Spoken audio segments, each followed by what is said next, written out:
Hello everyone, how's it going? And welcome to the release of Urgot on Wild Rift. We finally get our hands on Urgot, and in this video I'm going to be giving you all an in-depth guide about Urgot, all the abilities, the combos, tips and tricks, and I'll have the build at the end. But if you want to skip to a certain part of the video, timestamps will be down in the description. Now I think Urgot might be a pretty good jungler and a pretty good mid laner, but most of the time Urgot is played in the Baron lane.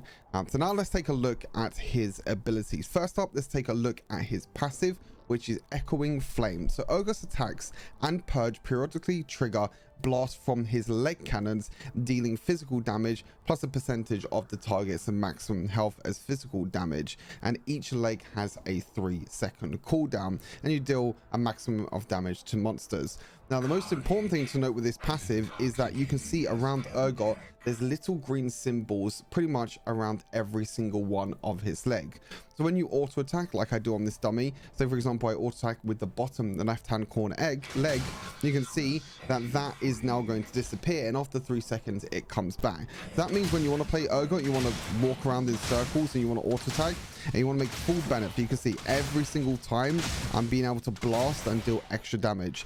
But if you auto attack in the same direction, you can see that the auto attacks after a while basically become absolutely nothing, so it's not going to be as strong as before. Same with the second ability as well. When you auto attack with the second ability, again you want to walk around in circles because this makes full use of the passive available, which again is probably one of the most important things with Urgot. You just don't want to walk in a straight line. You want to actually get up close and personal with enemy champions, and you want to make sure you walk around in circles to deal the most damage possible. For the first ability, we have Corrosive Charge. Nothing too crazy in this ability. You just fire explosive charge that deals physical damage and slows enemies by percentage for a few seconds. It has quite a lot of range. You can use this as like a poking tool during the laning phase, but the big thing, as I mentioned, is it is a slow. This does work on top of Soraida's Grudge as well, so you can get, a little bit. You got the slow on Soraida's Grudge, which I've got in my build at the moment. You can see, so you actually, it still does proc the slow from Soraida's Grudge at the same time, so that is pretty nice. But again, pretty self-explanatory ability. For the second ability, we have Purge. Now Purge shoots the nearest enemy rapidly for a few seconds, dealing physical damage and applying on-hit effects at 50% effectiveness. Now during this time, Urgot's movement speed is reduced by 125 and he gains 40% slow resistance, and you can reactivate the ability to cast again. So all it is, when you cast the ability, you can see that you have an area around you. This area around you is basically the area that you have. As you can see, if I hit the scuttle crab here, you can see the area around me that I'm able to auto attack constantly. You can keep this on for basically as long as you want to. You can just walk around like this if you want to, but I wouldn't really recommend it. It's actually really important to make sure you toggle this ability as much as possible. You can see with the red little projectiles or red little cannons either side, this is to do with your passive. So every single time you hit it in a certain direction, you can see that I'm now going to be dealing that little bit of burst damage from the passive. So again, being able to walk around and do this is really nice. But like I said, there's an important thing with the second ability, that you can actually combo with your auto attacks to do as much damage as possible. So you can auto attack second ability a few times and then auto attack again, and you can use this technique and just quickly deal as much damage as possible, because if you just fire like this, the attack speed is not that fast. So what you want to do is you actually want to use your second ability, and then after a little bit turn it off to auto attack, and then use your second ability again, turn off auto attack, use your second ability again, turn off auto attack. This means that you have like kind of an auto attack cancel. So that extra auto attack that you can get in between using your second ability will deal that little bit of extra damage. It's really, really good for taking towers or trying to deal that killing blow at long range, because as it mentions, you will be slowed when you're using this second ability, so it's quite important. As you can see, you only get the infinite duration at maximum rank as well. So this is normally the ability that you want to max first, because getting the maximum duration is very important for this ability, especially when you're in close range. For the third ability, we have Disdain. You gain a shield that absorbs damage for a few seconds, and you charge forward dealing physical damage, and you stun them for a few seconds, and it flings the first enemy champion over and knocks non-champions aside. So it's things like minions or pretty much anything like that.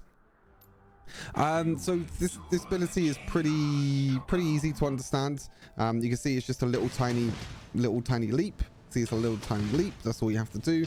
This little tiny leap, and then when you hit a target dummy or an enemy champion and you hit them, you basically fling them over. It's as easy as that. Hit them, fling them over, and that means most of the time what you can do is you can actually auto attack, third ability, and then auto attack to proc your passive twice in quick succession.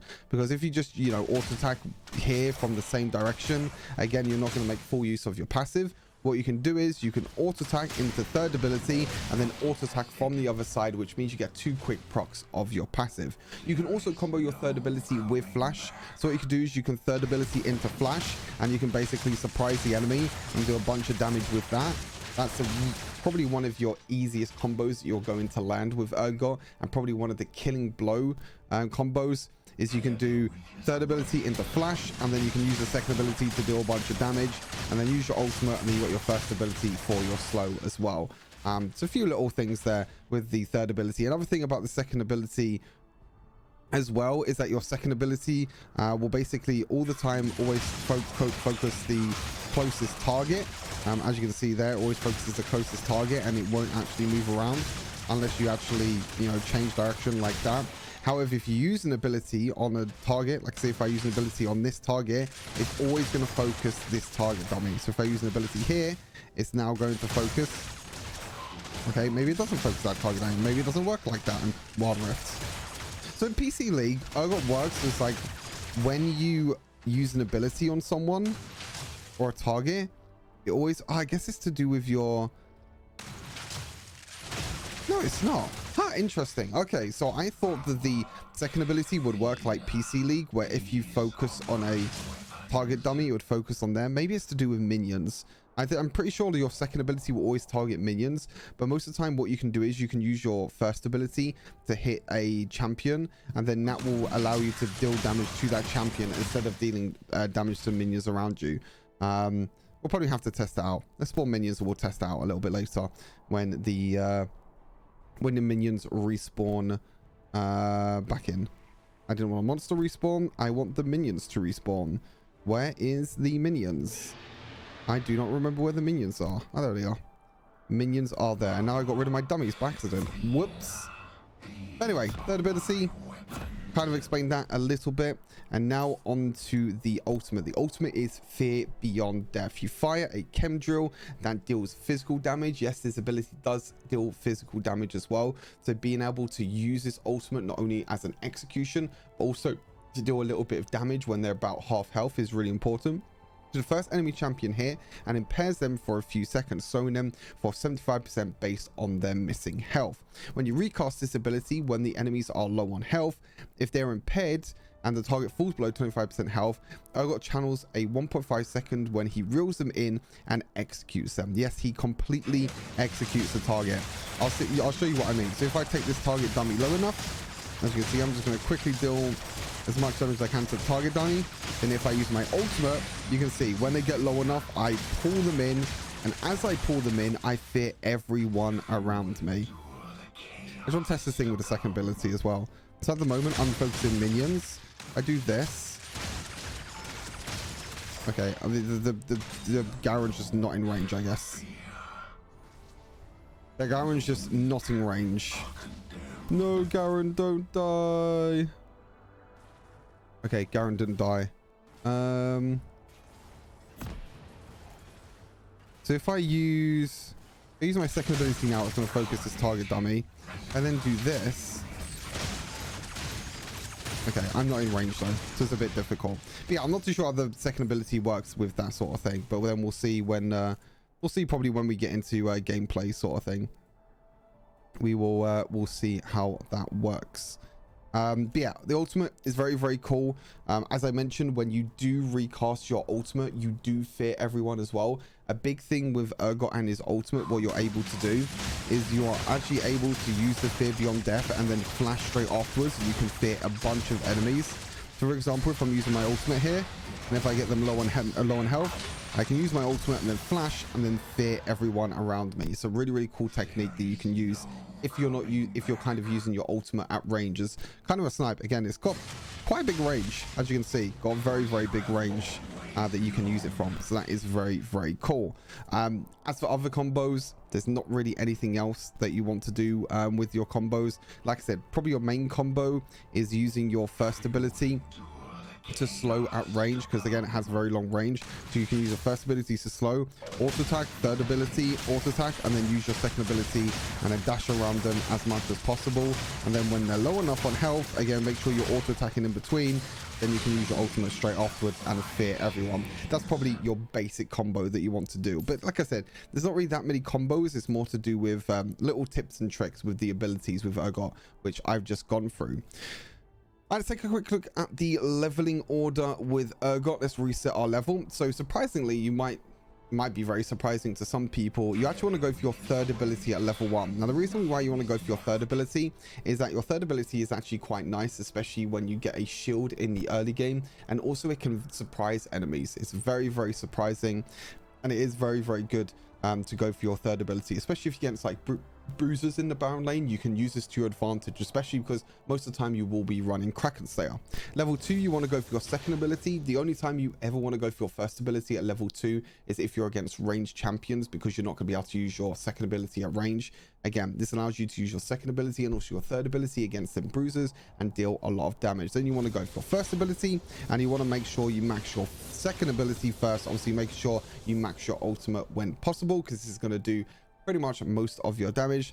Then when you want to go for your third ability to reduce the cooldown, and then you want to go for your first ability. As you can see here with the leveling, you can see your second ability reduces the cooldown, reduces the cost, and also gives you extra AD bonus. Your third ability reduces cooldown, increases the cost, which is not a big of a deal. The base damage goes up by quite a lot, as you can tell, and you also get a big shield. And then your first ability, all it really does is lower the cooldown a little bit. Base damage goes up by a bit. Like I said, this is not your main important ability, your first ability. You want to go second ability for the damage, third ability for the mobility, and then your first ability will be last. So that is pretty much everything that I had to show for Urgot in terms of gameplay wise. Again, I'm kind of interested to see how the second ability works, because in PC League, it's very difficult sometimes to trade in laning phase, because your second ability is always hitting minions. If you use an ability, or if you dash onto a champion, for example, and if you hit them, then your second ability should focus the champion instead. But again, we'll probably have to wait until we actually get into the game to test that out. Now let's take a look at the build with Urgot. Now this is subject to change. I think there's a lot of different builds that you can go with Urgot. I think your first item is always going to be Black Cleaver, though. Black Cleaver is really, really strong on Urgot. You get maximum health, you get attack damage, ability haste, all absolutely fantastic. The Sundra passive, dealing physical damage, reduces the enemy's armor, as you saw. When you auto attack and when you use your second ability and you walk around an enemy champion, you basically deal damage every second or so, and this actually stacks with the armor reduction from Sundra, so you can actually stack this up very, very quickly with Urgot. And also getting movement speed is very nice for Urgot. Even though you do get movement speed reduction from your second ability, the rage passive will help you get a little bit of extra movement speed, so you can stay into range or even try and walk up to try and land your third ability. Now, Death Stance, even though this gets reduced for ranged champions like Urgot, Death Stance is still pretty good, because Death Stance, you're still going to be within melee range for Urgot, and you're still going to be taking a lot of damage. Now, you're still going to get the same amount of cleanse of the cauterize passive from dance, so the 10% of your maximum health over a few seconds is going to be healed. The only thing is that instead of 35% of the physical damage, it's only going to be 15% of the physical damage that's going to be dealt to you is going to be is dealt to you basically over a few seconds as true damage. So maybe you might not get as much healing because you're not taking as much physical damage from the cauterize passive, which means overall you're going to be taking more physical damage, because instead of 35% kind of physical damage reduction, it's now only going to be 15%. But again, still a very, very good item. For the boots, I think Mercury Tread is probably going to be the best. You can go for plated steel caps if you want to as well, with stasis being your boots upgrade. Serrated Grudge as a armor penetration item is very, very nice. You get a lot of attack damage, ability haste as well, and also the icy passive for the slow is very, very nice, especially with your second ability, because it does slow every single time you pretty much auto attack, which is quite nice. Your anti-heal item, you kind of want to build a little bit of tankiness with Urgot. He doesn't really work too well with like crit or any attack speed items or anything like that. So your main core items are always going to be like Black Cleaver, Death Stance, Serrated Grudge, just kind of your damage items. Then after that, you kind of want to build to kind of defensive items. Thornmail is really good because we need Grievous Wounds most of the time in games. So Grievous Wounds from Thornmail is really nice, and also they kind of buff Thornmail a little bit as well this patch. And the Spirit Visage as well. Being able to increase all healing and shielding effects on ourselves is quite nice. That means our third ability is going to be shielding more, and also we're going to be healing a little bit more from everything else, which is quite nice. Again, you can go for other defensive items, you know, like Guardian Angel. I'm not too sure if any of the new defensive items are going to be quite good for Urgot. Maybe Urgot might be a case of you go Black Cleaver just into full tank. That could be a possibility. We'll have to wait and find out. For the runes, Kraken Slayer is going to be your go-to rune for Urgot. This works with your second ability, and it's so important that this works with your second ability because it has a really cool unique mechanic with your second ability. As I mentioned, the second ability auto attacks quite quickly, which means you can proc Kraken Slayer multiple times when you're trading during the laning phase, and you can definitely catch a lot of people off guard. That means on top of that, we're also going to be running Brutal. Brutal again works with our second ability and works with auto attacking and trying to trade in the early game. Bone Plating is a no-brainer. Didn't get nerfed this patch. It's still really strong. And then we have Demolish, because as a solo laner, we want to try and get some early tower platings and get an early gold advantage. And then with our summon spells, we have Flash and Ignite. So yeah, hopefully you all enjoyed this little basic Urgot guide. I will be playing Urgot tomorrow, and I will be doing a bunch of content on the new patch on the stream. If you do want to check out my stream, link is down in the description. I'll probably be live maybe in about 10 hours from now or something like that, because I'm going to be going to sleep because it's currently 1 a.m. here in the UK.